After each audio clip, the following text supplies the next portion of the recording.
Assalamualaikum warahmatullahi wabarakatuh. Alhamdulillahirrabbilalamin. Pada kesempatan kali ini saya Wahyu Nurwijayanto akan mengupas tuntas terkait kunci sukses seminar proposal. Alhamdulillahirrabbilalamin. Pada kesempatan hari ini juga saya berkedatangan salah satu dosen program studi pendidikan ekonomi Universitas Pamulang, yaitu Bapak Karisma Danang Yuangga, yang biasa kerap kali kita panggil dengan sapaan Pak Angga begitu. Halo Pak Angga, selamat pagi. Halo Wahyu, selamat Gimana pagi. Pak kabarnya? Baik? Baik. Alhamdulillahirrahmanirrahim. Baik ya Pak ya. Gimana Pak? Pada belakangan ini disibuki oleh apa begitu Pak? Lagi sibuk apa dengan kondisi Bapak di tengah pandemi COVID-19 ini begitu? Saya masih yang pertama kuliah jarak jauh. Kuliah Ya jarak kan? jauh, baik. Masih sibuk e-learning. E-learning. Terus kemudian ada kegiatan-kegiatan juga di luar. Baik. Dan juga ngembangin konten juga. Oh iya, Bapak punya konten ya Pak ya? Oke.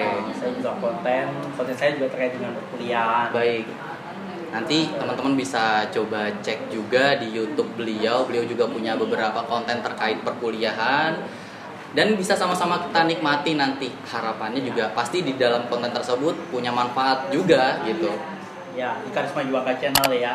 Baik. Nanti kita coba kulik juga ya terkait konten beliau.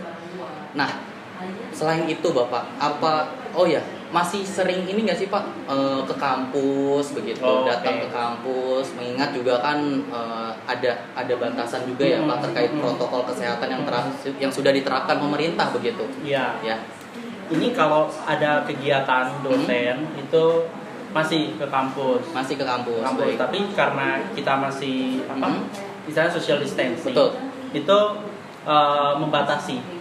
Dibatasi ya Pak. Dibatasi. Kegiatan-kegiatan di kampus itu dibatasi. Tapi masih tetap ke kampus ya Pak ya, Iya, untuk masih beberapa tetap, ya. aktivitas kuliah begitu ya.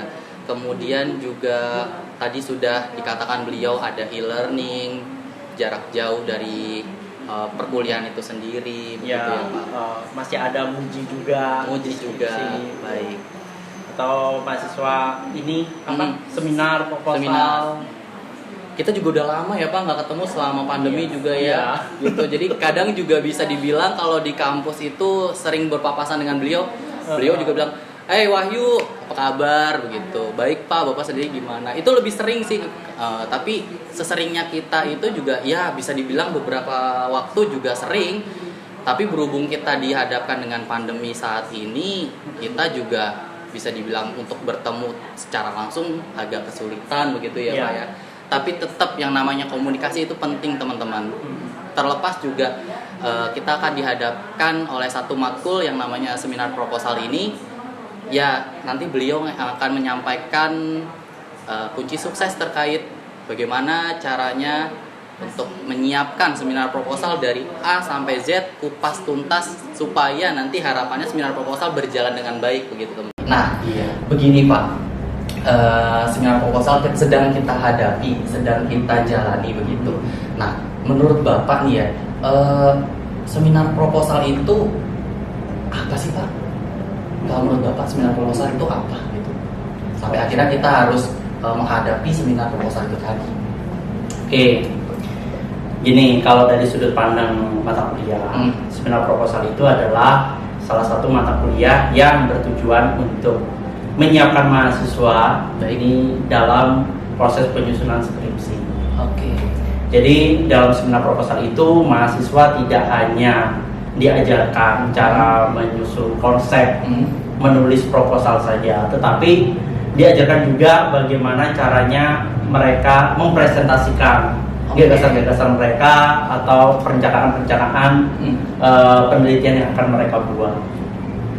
Itu. Jadi kita diminta untuk, tapi sebelumnya itu kita harus meneliti dulu ya Pak. Sebelumnya.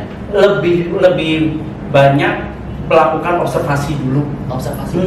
Kalau meneliti kan kalian harus udah nyusun skripsi namanya. Oh baik. Jadi kita harus observasi dulu kasusnya yang mau seperti apa, yang akhirnya nanti akan dijadikan objek di seminar proposal itu ya Pak ya. Iya, menyusun rencana. Ya. Oke. Nah kemudian nih Pak, kalau kita lihat dari seminar proposal itu tadi, mahasiswa itu wajib nggak sih Pak untuk mengikuti seminar proposal itu, dan apakah menjadi mata kuliah yang bisa dibilang prasyarat di dalam kita kuliah gitu? Wajib. Wajib. Jadi ya? mahasiswa itu wajib mengikuti seminar proposal. Kenapa? Karena seminar proposal ini nanti akan menjadi persyaratan ketika menempuh skripsi.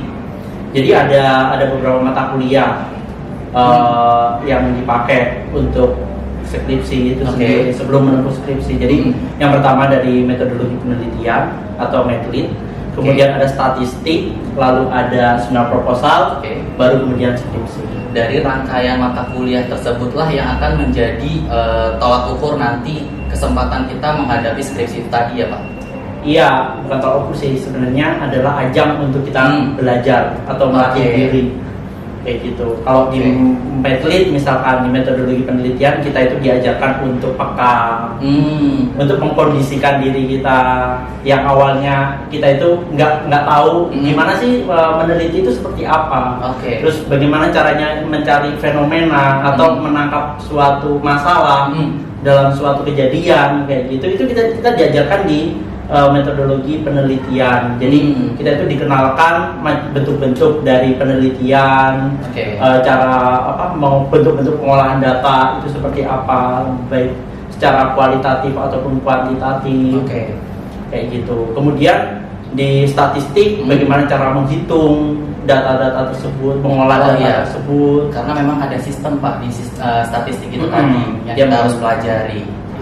Nah, dan seminar proposal ini adalah bagaimana kita itu menyampaikan, kita itu mempresentasikan gagasan kita. Jadi ya harus ada benang merahnya Wahyu. Jadi gitu kira-kira teman-teman. Nah kemudian nih Pak, yang harus dipersiapkan mahasiswa untuk menghadapi seminar proposal, monggo silakan apa aja tuh Pak biasanya yang harus dipersiapkan? Ini yang saya tahu ya, yang harus dipersiapkan mahasiswa. Yang pertama, mahasiswa itu harus menyiapkan draft seminar proposalnya. Terus kemudian menyiapkan PPT, PowerPoint. Nah, PowerPointnya itu kalau bisa yang isinya ya yang singkat mungkin, dalam artian poin-poinnya saja dalam penelitiannya itu.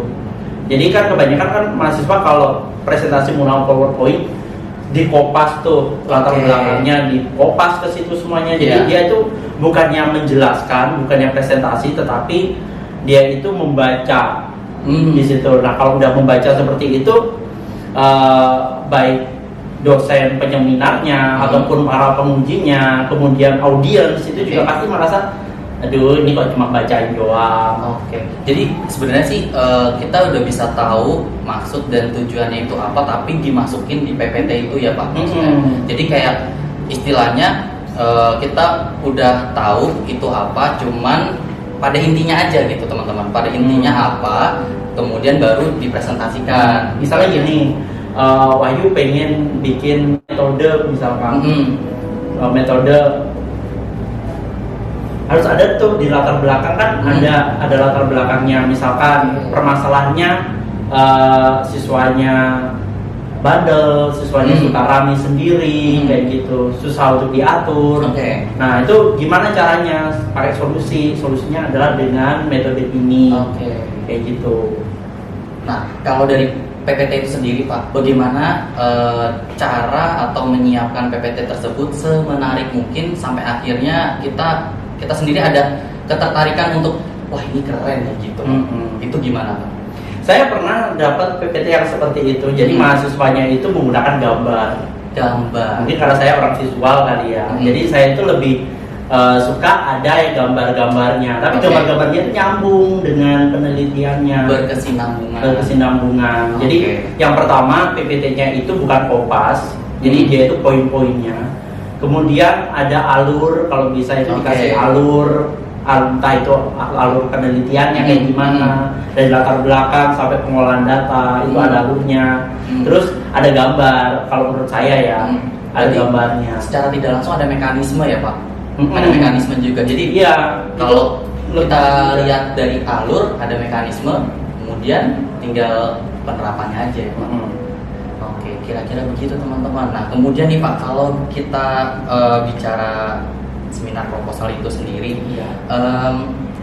Ada nggak sih Pak bisa dibilang kayak ada faktor kegagalan di dalam menyusun sebuah seminar proposal itu sendiri? Biasanya ada kendala atau kegagalannya dari mana begitu Pak? Kalau gagal dan tidak ini tergantung dari mahasiswanya sebenarnya. Oh baik. Dia itu niatnya itu ikut seminar proposal karena pengen lulus aja, atau karena pengen nanti dilanjutin nih ke skripsi. Kayak gitu. Sama seperti di metodologi penelitian. Oke. Dia mereka itu diminta untuk membuat proposal sebenarnya. Jadi apakah proposalnya itu akan mereka lanjutkan di skripsi atau tidak, itu akan kelihatan di situ. Dan faktor yang mempengaruhi kegagalan atau tidak gagal atau keberhasilan di situ itu dipengaruhi dari situ, Wahyu. Oke. Jadi nggak suatu seminar proposal itu gagal? Bisa banget. Ya, karena ada banyak faktor. Yang pertama, mahasiswanya itu karena dia dari awal motivasinya bikin proposal karena biar lulus di seminar proposal aja. Itu mereka kopas dari Google misalkan. Dia nanti akan mempengaruhi sukses atau tidaknya proposalnya, karena kelihatan mana yang dia kopas, mana yang dia benar-benar bikin sendiri. Ya sebenarnya kalau kita teliti atau kita meneliti itu kelihatan juga ya Pak sebenarnya. Maksudnya gini, dari yang benar-benar kita buat secara natural ketimbang sama hasil orang lain atau pencapaian orang lain, biasanya kelihatan ya Pak. Misal kayak Bapak sudah pernah bertemu Wahyu nih beberapa kali, ada pertemuan terus ngobrol kan Bapak udah bisa lihat ya, maksudnya dari segi Wahyu pun seperti apa. Terus ketika akhirnya dipertemukan dengan suatu kasus, kok beda ini, kayaknya bukan Wahyu nih, itu bisa kelihatan ya Pak dari situ. Iya, dari karya tulis mahasiswa itu sebenarnya dosen itu juga sebenarnya paham itu karya dia tentunya. Oke. Dan kalau di seminar proposal itu bakal ketahuan. Gitu loh, pasti akan ketahuan yang mana yang kopas, mana yang tidak, dan itu ada beberapa cara. Yang pertama, misalkan seperti tadi dosennya udah kenal nih sama mahasiswanya, dosennya itu udah paham penyusunan karya tulis atau gimana sih mahasiswanya itu merangkai kalimat, kayak gitu. Nah kan kelihatan tuh bahasa mahasiswa dan bahasa Google, itu akan kelihatan. Nah, kemudian yang kedua, bisa aja dosen penyeminar itu iseng ketika mahasiswa menyeminarkan proposalnya, beliau iseng tuh ngecek di Google, judulnya sama, dan kemudian lihat lagi nih isinya, isinya sama juga, udah ketahuan kalau itu kopas. Fatal berarti Pak jatuhnya. Iya, jadi dia kelihatan membuat proposal itu untuk biar dia hanya lulus aja di mata kuliah itu. Secara otomatis berarti ngulang dong Pak? Apa? Ngulang untuk pembuatan baru jadinya? Iya. Dia nggak akan bisa lanjut. Baik. Karena di pendidikan ekonomi itu mutu, Wahyu. Penting soalnya menjadi salah satu mata kuliah prasyarat di pendidikan ekonomi sendiri teman-teman. Nah kemudian tadi kita Wahyu dengar Pak, Wahyu dengar ada kata penyeminar. Berarti setelahnya ada kata penyeminar tadi, orang penyeminar ya Pak berarti. Kemudian ada penguji juga berarti ya Pak, ada penguji dan satu lagi apa Pak itu biasanya? Kayak ininya sistematikanya betul. Jadi gini, nanti ketika mau buat seminar proposal itu dosen di pertemuan pertama biasanya itu selain menjelaskan tentang teori, kemudian menjelaskan tentang cara penyusunan proposalnya, itu akan langsung membagi yang namanya siapa aja nih mahasiswa yang bakal jadi penguji. Jadi pengujinya itu dari mahasiswa. Dari mahasiswa sendiri. Mahasiswanya nanti dia mendapatkan kesempatan menjadi penguji dan menjadi pemateri. Ada kesempatan untuk bisa saling tukar ya Pak, berarti nanti bisa jadi penguji, bisa jadi sebagai pemateri juga.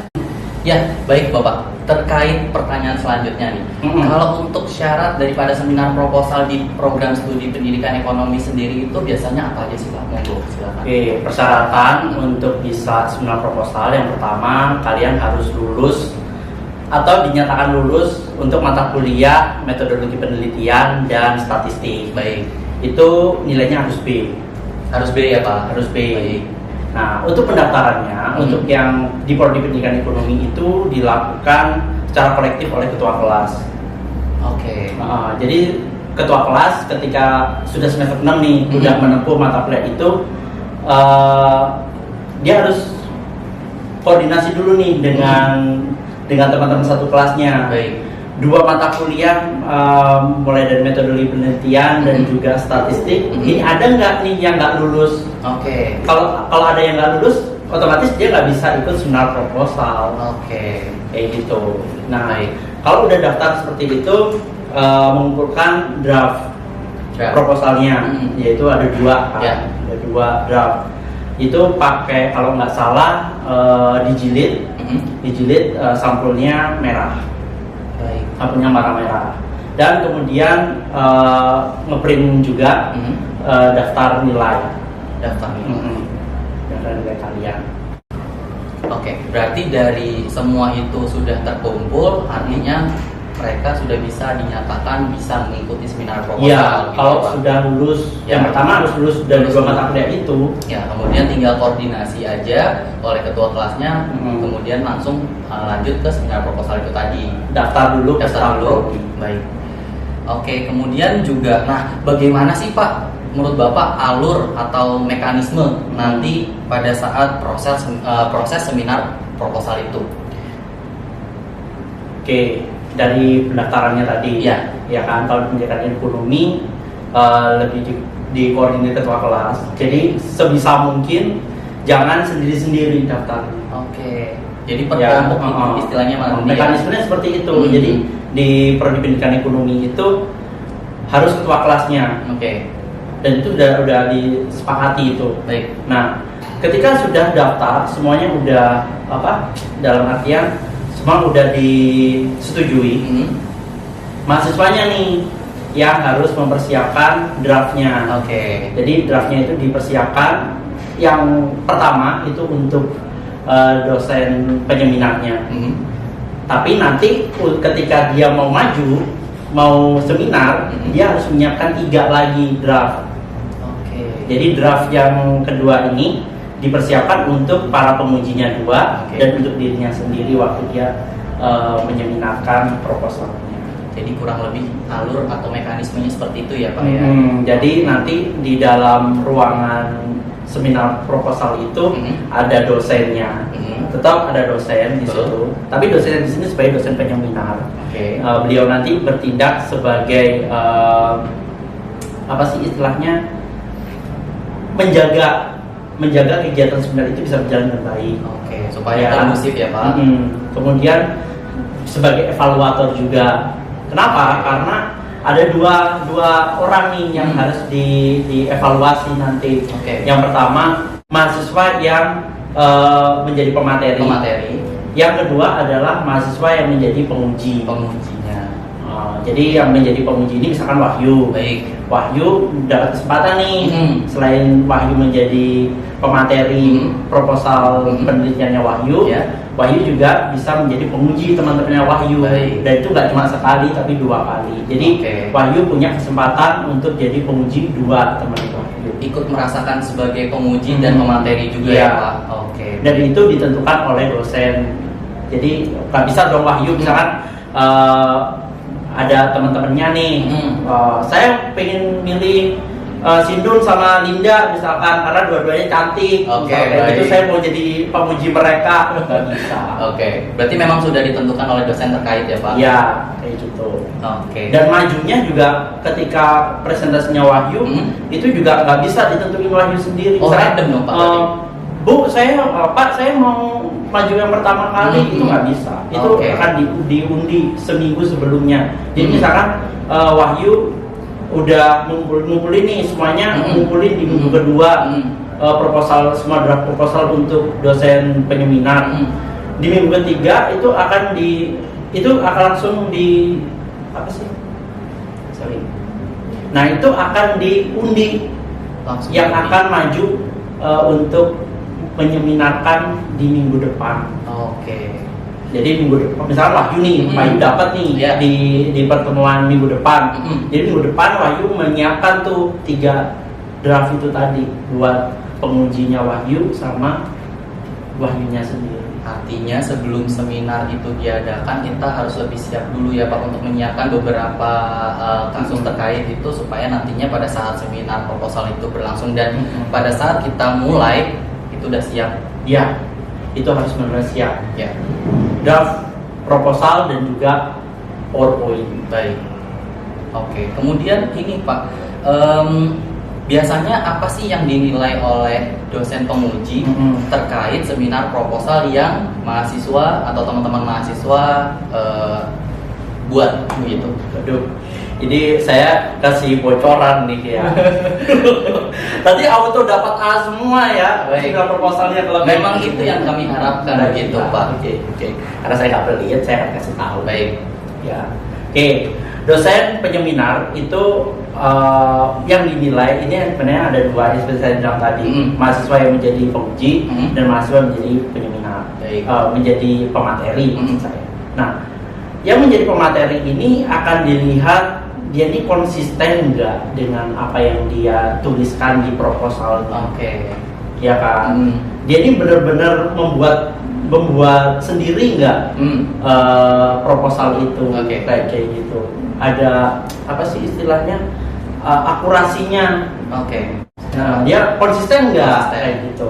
Nah, terus kemudian kalau untuk mahasiswa yang menjadi penguji ini nanti akan dia dari bobot pertanyaannya kan, penguji kan dia dari bertanya apakah dia hanya bertanya sekedarnya aja atau memang dia benar-benar bertanya kayak gitu. Nah, ini tips dari saya buat kalian yang nantinya akan menjadi penguji, ini jangan hanya sekedar tanya. Ya kan? Kalau sampai akhirnya gini Pak, dari si penguji memberikan pertanyaan kepada pemateri, artinya pertanyaan tersebut tidak bisa terjawabkan oleh pemateri, itu bagaimana Pak? Ada bantuan kah? Atau mungkin ada siasat lain kah? Itu mesti gimana Pak? Ya, ini kalau misalkan Wahyu kemudian menjadi penguji sama temannya Wahyu yang rival nih, saingannya Wahyu. Saya nggak mau kalah. Saya harus jatuhin dia gimana pun caranya. Jadi dia dikasih pertanyaan yang nggak mungkin bisa dijawab, kayak gitu. Yang harusnya membahas tentang konsepnya aja, Wahyu malah tanya tentang hasil penelitian. Kan itu nggak bisa dijawab kan, soalnya belum ada penelitian. Nah, kalau kayak gitu ya jangan sampai ditanyakan, soalnya kan nanti akan mempengaruhi penilaiannya. Misalkan dosen itu juga pasti akan lihat pertanyaan dari pengujinya ini sudah cukup ada korelasinya nggak dengan proposalnya, kayak gitu. Jadi kalau bisa pengujinya itu selain memberikan pertanyaan, dia juga memberikan bantuan. Ya, memberikan istilahnya memancing lah kan biasanya kalau menjadi pemateri itu kan ngeblame. Nah, ini harus dicoba. Bapak, terkait dengan pertanyaan, biasanya pertanyaan apa saja yang dilontarkan kepada seorang penguji ke peserta seminar proposal? Karena kita bicaranya tentang proposal, ini kan hanya fokus pada bicara penelitian. Betul.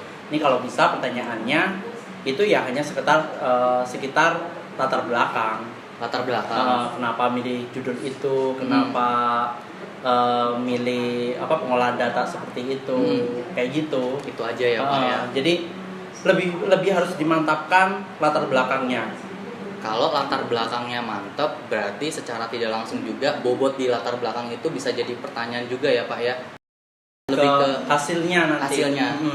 Jadi setidaknya pemateri itu dia itu sudah menunjukkan dia itu sudah siap apa belum sih dalam penelitiannya ini.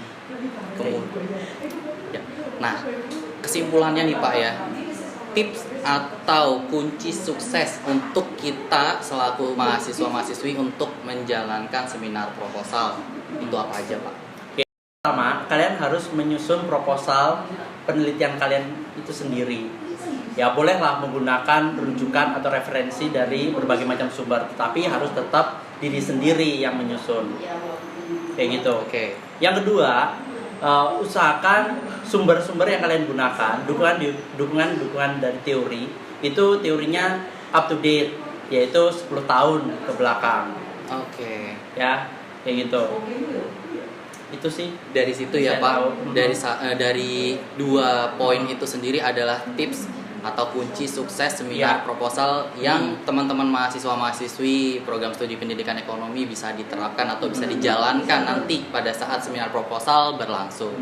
Karena dari 2 itu bisa dikembangkan lagi yuk. Oh, bisa dikembangkan Iya, lagi ya Pak? jadi Oke. kalau kalian mengerjakan itu sendiri, Mhm. latar belakangnya sendiri, itu akan lebih bisa menyampaikan kalian itu lebih bisa menyampaikan ide-ide dari penelitian kalian, kayak Oke. gitu loh. Dan kalau kalian menggunakan referensi yang terbaru, ini setidaknya kalian juga akan istilahnya penelitian kalian itu kelihatan up to date. Baik. Oke. Nah, jadi kira-kira begitu teman-teman. Tips bagaimana caranya kunci sukses untuk menjalankan mata kuliah atau proses kita menghadapi seminar proposal itu tadi, teman-teman. Sekiranya itu, Bapak terima kasih banget Ya. ini saya sudah diberikan kesempatan dan waktunya di tempat ini untuk mengupas tuntas begitu ya terkait dengan mata kuliah pembelajaran kita di seminar proposal. Mengingat juga ini fase atau waktunya kita menghadapi seminar proposal itu sendiri, Bapak. Ya, udah kalian semester 6 kan. Betul. Jadi kira-kira begitu teman-teman yang kita bisa kupas secara tuntas terkait seminar proposal. Harapannya dari informasi yang sudah diberikan oleh Bapak dosen Pak Angga sendiri bisa bermanfaat untuk kita dan jadi tolak ukur supaya harapannya kita bisa menjalankan seminar proposal itu dengan baik dan sukses pastinya. Ya, tentunya kalau seminar proposalnya bisa disusun dengan baik, itu kan akan mempengaruhi kualitas skripsi kita Nantinya ya Pak. Kemudian baik, sekian mungkin dari saya. Terima kasih banyak teman-teman yang sudah menyaksikan konten daripada kiat-kiat supaya bisa menjalankan seminar proposal dengan baik. Terima kasih Pak Angga waktunya atas kesempatan pada pagi hari ini. Ya, siapa tahu kita bisa ngobrol-ngobrol lagi ya. Harapannya begitu Bapak. Gitu. Terima kasih kepada teman-teman yang sudah menonton channel pada kesempatan hari ini. Semoga bermanfaat untuk kita semua. Sampai jumpa di lain kesempatan. Terima kasih. Wassalamualaikum warahmatullahi wabarakatuh. Waalaikumsalam.